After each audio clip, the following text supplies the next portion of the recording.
Lectura del libro de Nehemías.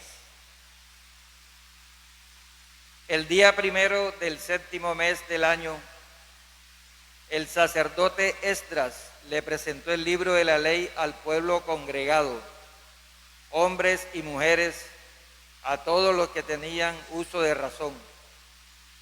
Y desde el amanecer hasta el mediodía les estuvo leyendo el libro a todos ellos, en la plaza que hay frente a la puerta del agua. Todo el pueblo escuchaba atentamente la lectura del libro de la ley. Esdras, como escriba que era, estaba de pie en una tribuna de madera construida para el caso. Hallándose pues en un sitio elevado, abrió el libro a la vista de todo el pueblo y al abrirlo, toda la gente se puso de pie.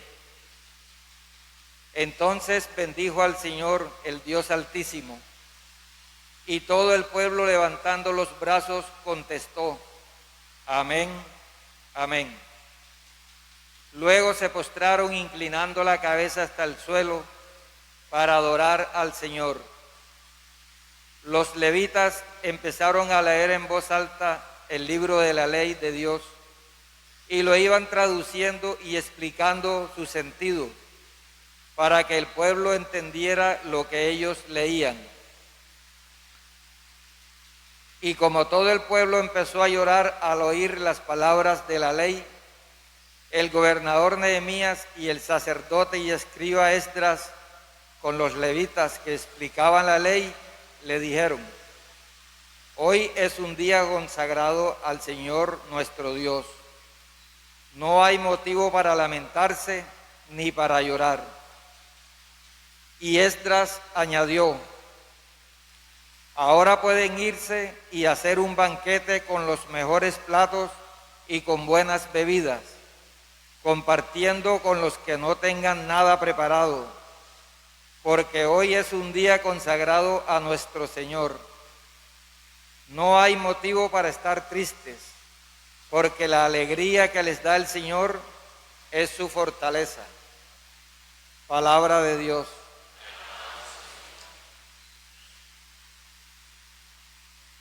Tus palabras, Señor, son espíritu y vida.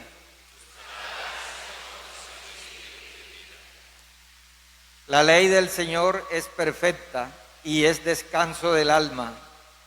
El precepto del Señor es fiel e instruye al ignorante. Los mandatos del Señor son rectos y alegran el corazón. La norma del Señor es límpida y da luz a los ojos. La voluntad del Señor es pura y eternamente estable. Los mandamientos del Señor son verdaderos y enteramente justos.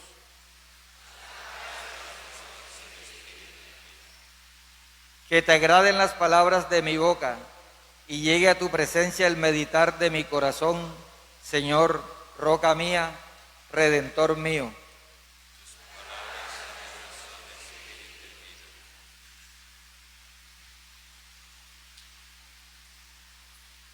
Lectura de la primera carta del apóstol San Pablo a los Corintios. Hermanos, el cuerpo humano es uno solo, pero tiene muchos miembros, y los miembros, a pesar de ser muchos, forman todo un solo cuerpo. Pues bien, como lo que sucede con Cristo, porque por obra del único Espíritu, todos nosotros, judíos o no judíos, esclavos o libres, al bautizarnos nos hemos unido a ese único cuerpo, y a todos se nos ha dado de beber de ese único Espíritu. El cuerpo humano no tiene un solo miembro, sino muchos. Aunque el pie dijera, como no soy mano, no hago parte del cuerpo, por eso no dejaría de pertenecer al cuerpo.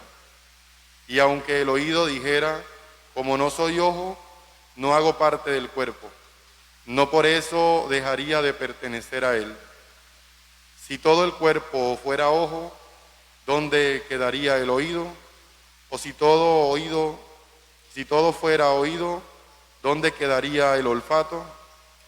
Por eso Dios distribuyó los órganos como quiso, asignando a cada uno su lugar en el cuerpo. Si todos los que quedaran reducidos a un solo órgano, ¿dónde quedaría el resto del cuerpo? Es verdad que los órganos son muchos, pero el cuerpo es uno solo.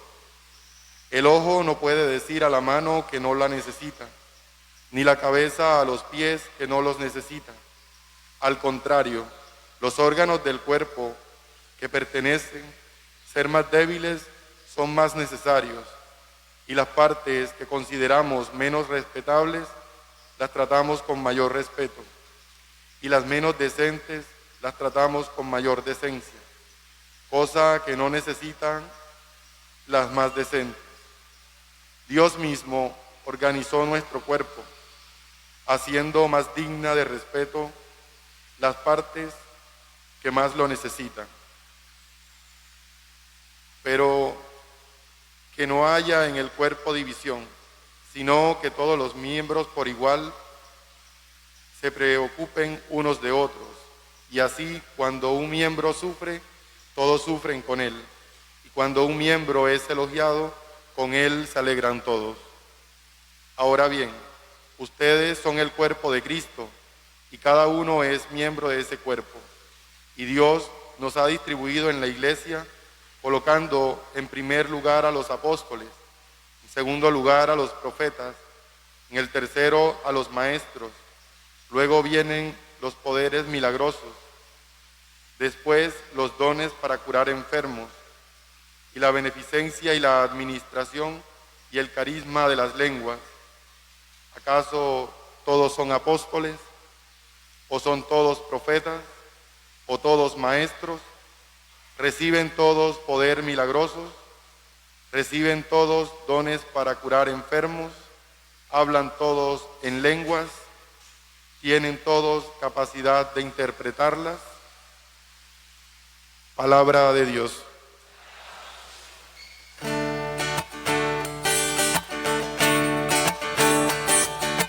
Tu palabra es luz que guía por el sendero, es la luz divina que lleva al hombre al amor. Tu palabra es luz que guía por el sendero, es la luz divina que lleva al hombre al amor.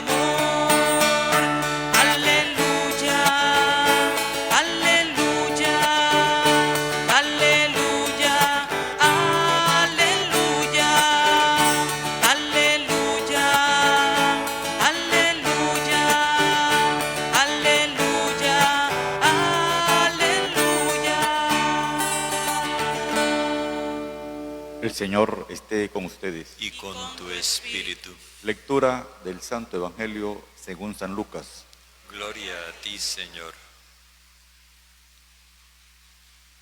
Puesto que muchos ya emprendieron la tarea de componer un relato de todos los acontecimientos que por voluntad divina se han cumplido entre nosotros, siguiendo la tradición que nos dejaron los que desde el principio fueron testigos oculares y luego se dedicaron al servicio de la palabra.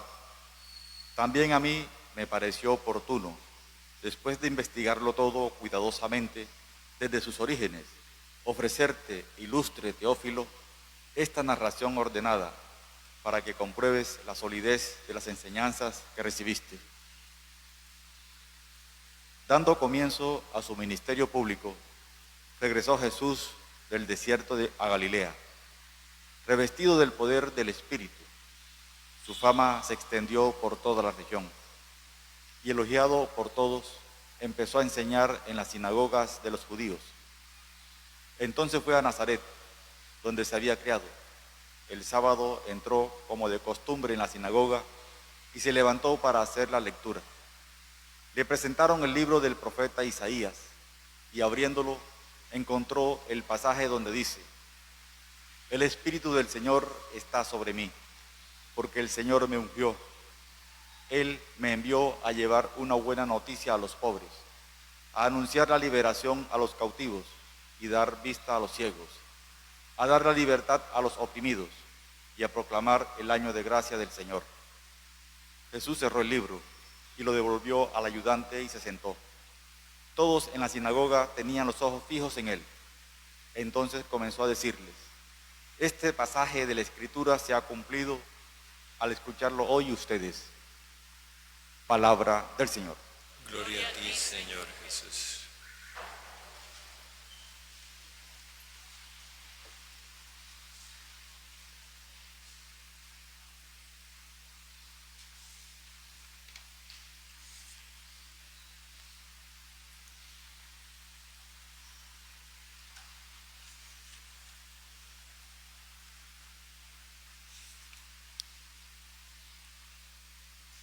A veces la costumbre, la rutina nos van desdibujando las realidades y llega el momento en que les perdemos el sentido. Pensemos lo que está aconteciendo en este momento. Dios nos está hablando. Dios nos dirige su palabra. Cuando uno le dirige la palabra a alguien, en primer lugar está determinando a esa persona, reconociéndola. Al mismo tiempo está buscando comunicarse con ella. Y si la palabra que uno le dirige es una palabra amable, entonces uno está tratando de establecer una relación humana con esa persona.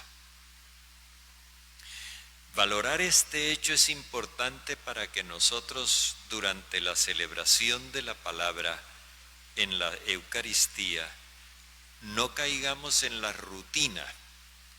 A veces nos fijamos más en el que lee y cómo lee, o en el cura que predica y cómo predica, y nos desentendemos del hecho de que Dios quiere comunicarse con nosotros.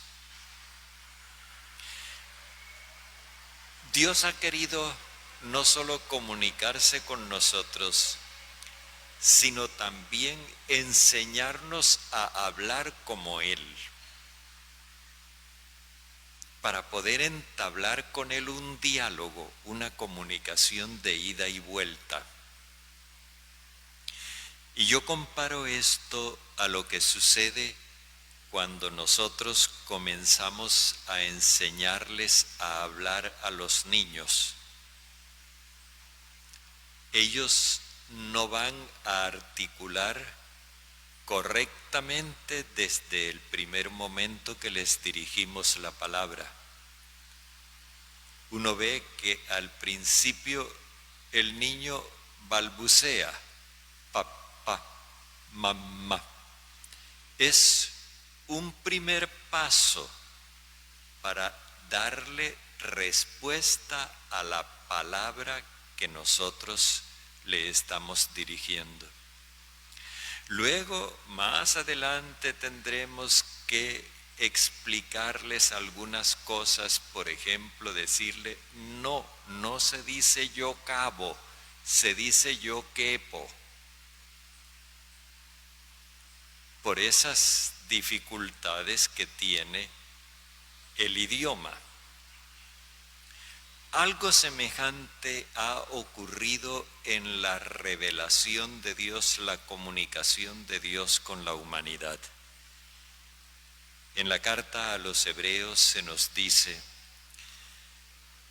que Dios habló de muchas maneras en los tiempos antiguos a nuestros antepasados, pero que en esta etapa, que es la definitiva de la humanidad, nos habló por un Hijo singular al que constituyó heredero de todo.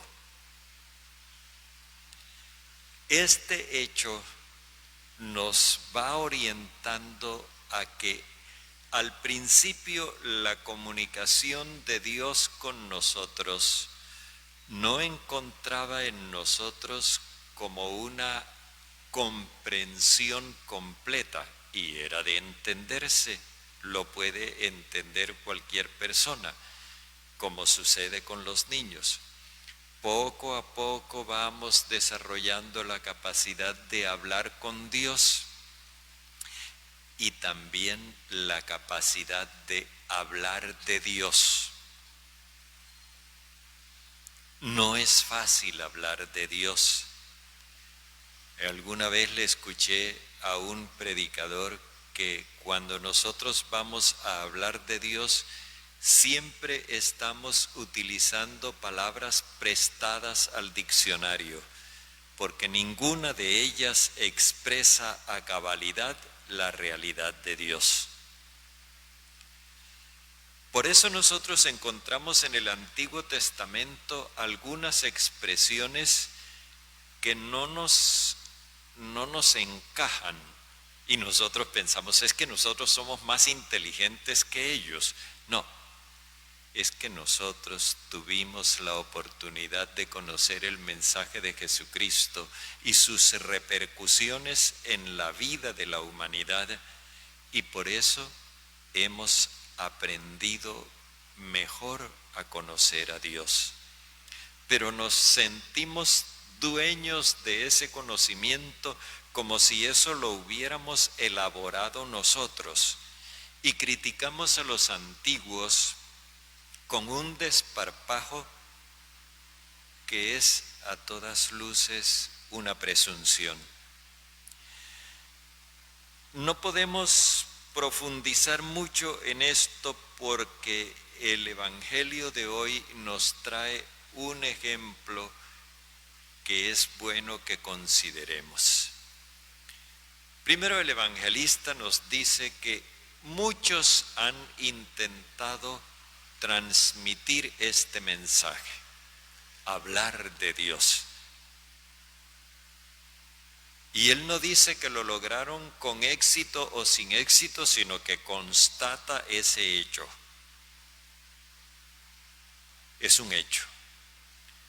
Pero asegura que él se ha atenido a todo lo que ha escuchado.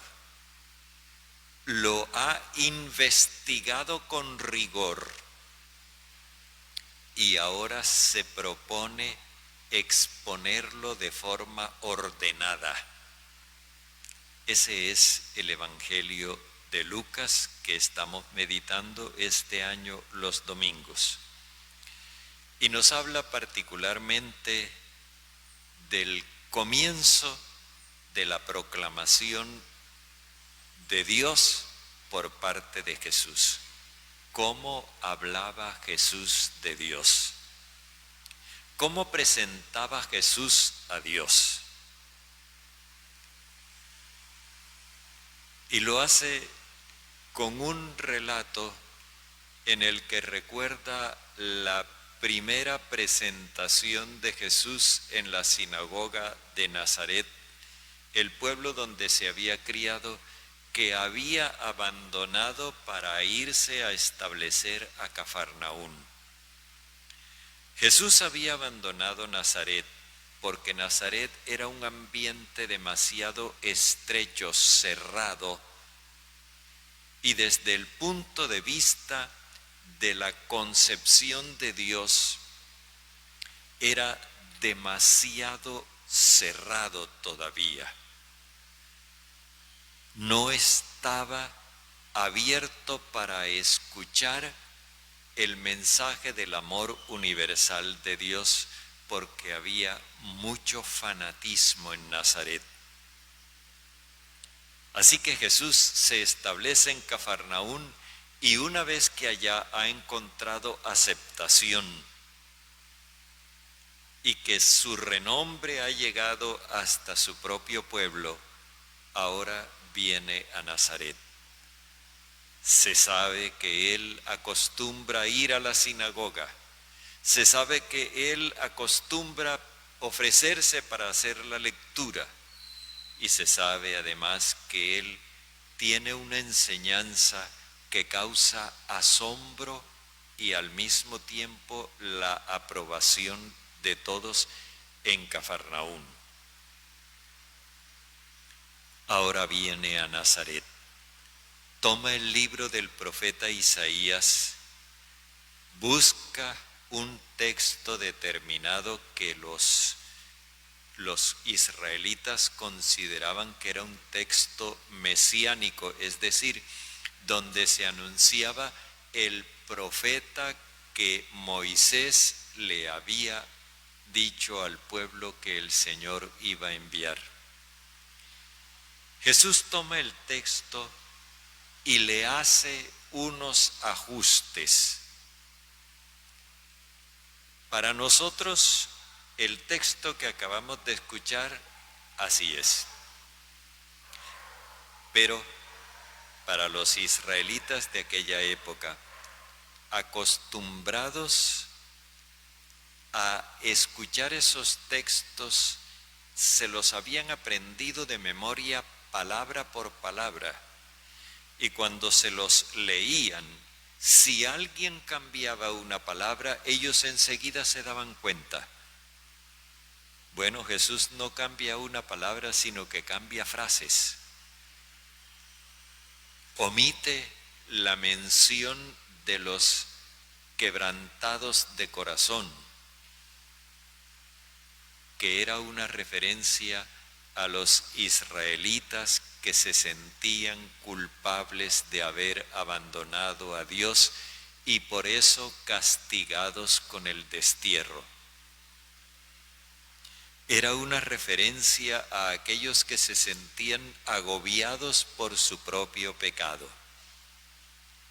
Eso lo quita. Quita también, no, añade más bien un texto donde el profeta, también del profeta Isaías, anuncia que Dios, en vez del culto vacío, lo que quiere es que se trabaje por la libertad de la humanidad.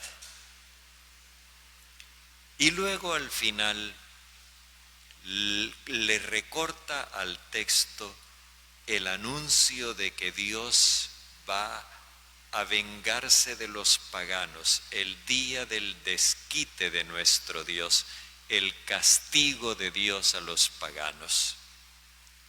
En el fondo, Jesús suprime del texto lo que habla de castigo, todo lo que es una imagen de Dios como adversa al ser humano. Y por otro lado, enfatiza el interés de Dios en la libertad humana. Esto causa incomodidad en la sinagoga porque ellos consideraban que los textos eran sagrados y tenían que leerse tal cual como estaban escritos. Es eso de la regla, la ley que hay que cumplir, muérase quien se muera. Y por el contrario, Jesús está mostrando otra cosa. Primero, su soberana libertad para manejar las Escrituras. Y en segundo lugar, el hecho de que Él está por encima de la Escritura. Entonces ya tenemos tres afirmaciones. Primera, Dios es totalmente positivo.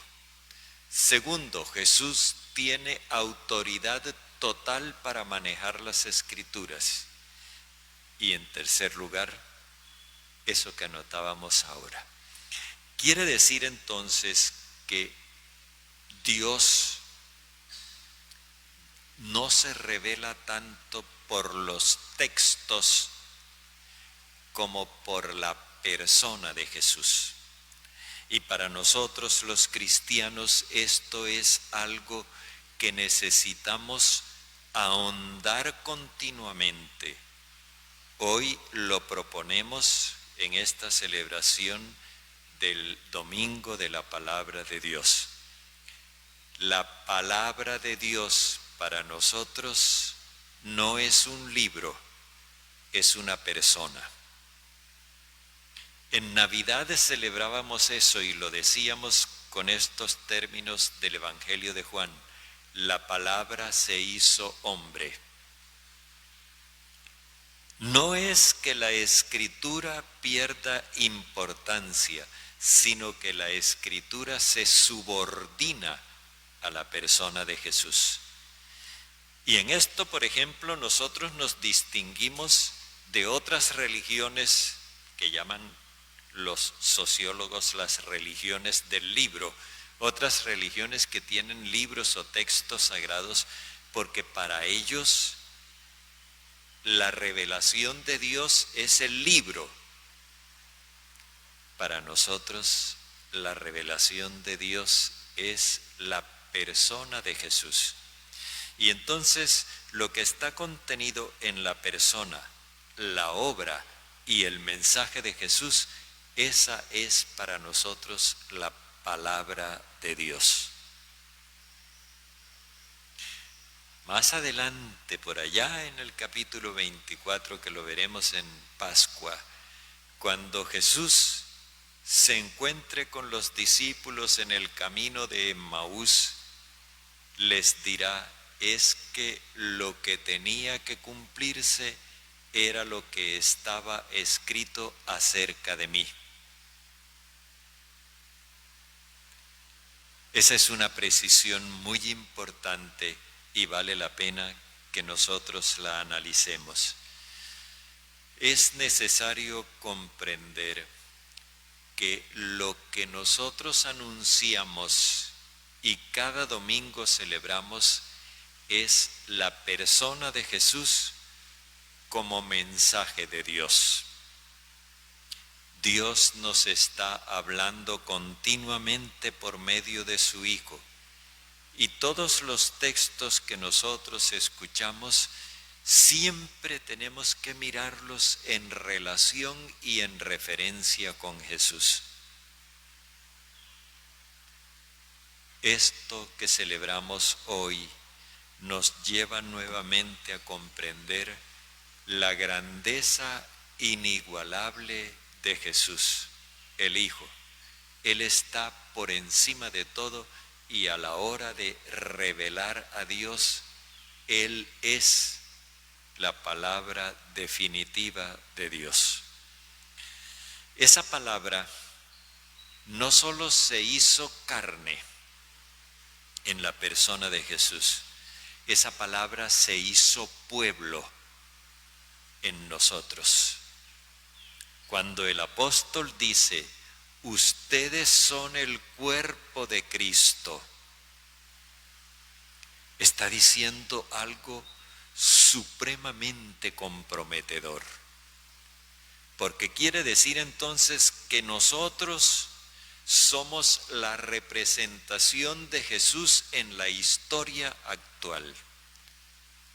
Nosotros somos los testigos, digamos, la palabra encarnada de Dios en este momento de la historia.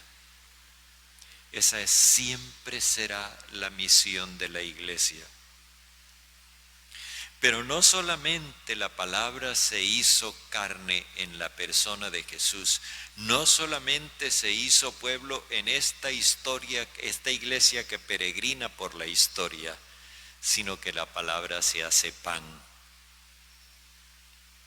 Y se hace pan para darnos vida, para comunicarnos su propio espíritu y para que nosotros tengamos en comunión con Él la capacidad de ser palabra de Dios en el mundo. Esto entraña una gran responsabilidad, pero también es un título de gloria muy grande, que nosotros podamos ser testigos de la palabra de Dios no simplemente por lo que decimos, sino sobre todo por lo que somos. Esto es algo grande.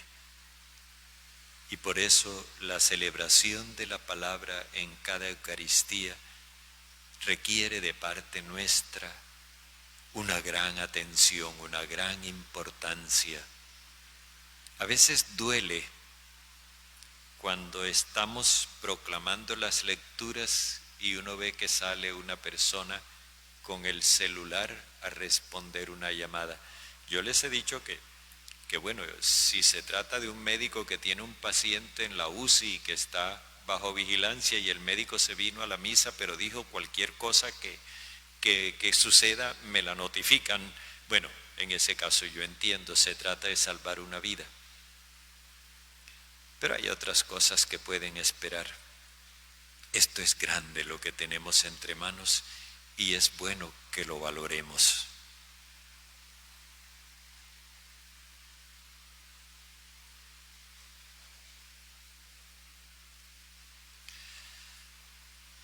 Hagamos profesión de nuestra fe. Creo en un solo